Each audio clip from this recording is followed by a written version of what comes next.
friends.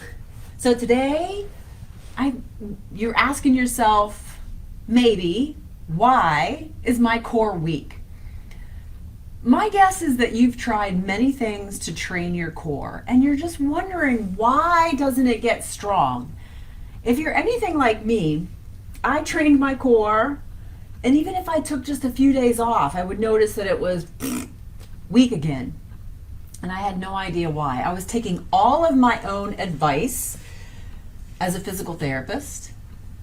I'm Stephanie Carter Kelly, yoga physical therapist. And I integrate yoga into everything that I do now. But for years, I trained my core with everything that I knew. I taught other physical therapists how to do core training, but I was missing some really big pieces. So let me give you an idea about the muscular core, the cylinder that really supports the center of our body, from the rib cage down to the pubic bone, the front of the core.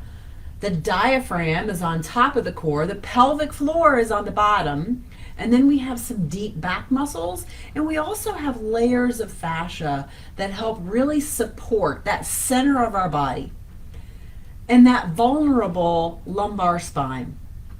I say vulnerable, but it really is pretty resilient when you're doing things the right way.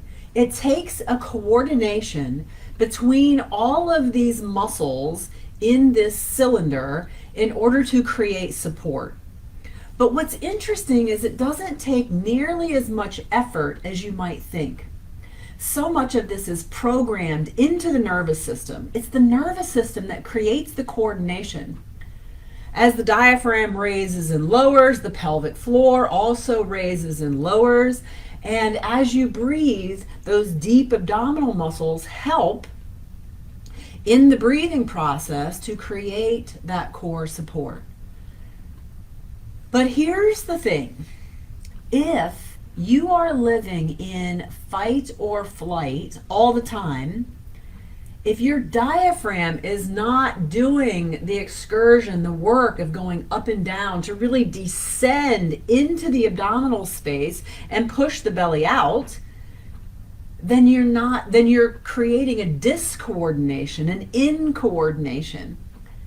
So it does take, first, calming the nervous system, getting out of fight or flight, being in the parasympathetic part of the nervous system, where everything, all of our internal organs are regulated and calm.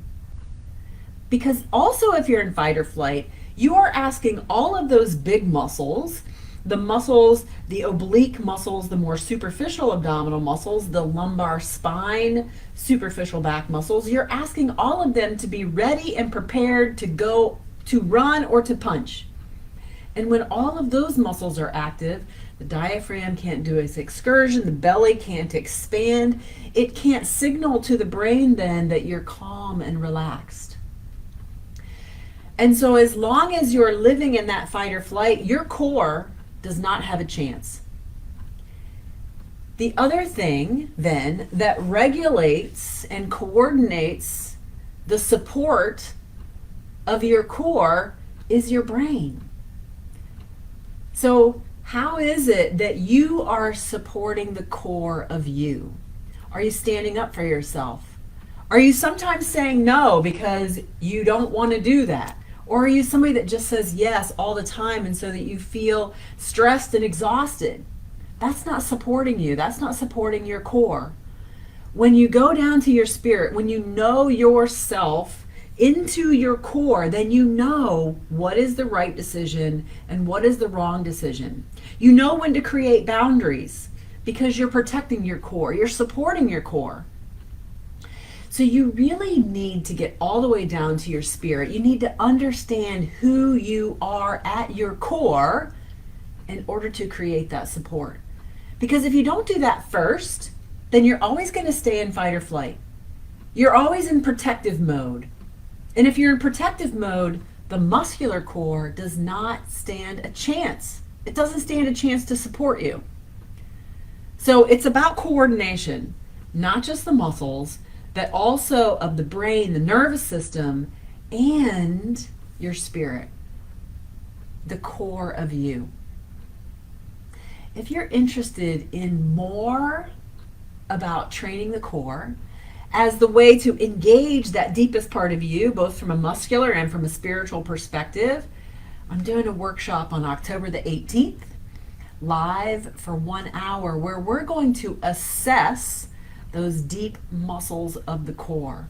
We're going to assess your nervous system and whether or not this muscular core has a chance to even work. So I would love it if you would join me.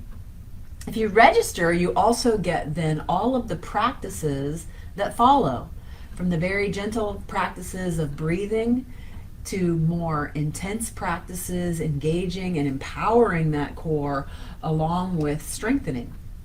So again, I'm Stephanie Carter Kelly, a physical therapist that uses yoga in everything that I do to expand my practice and give body, mind, and spirit a chance to really heal from pain. Have a great rest of your day. Namaste.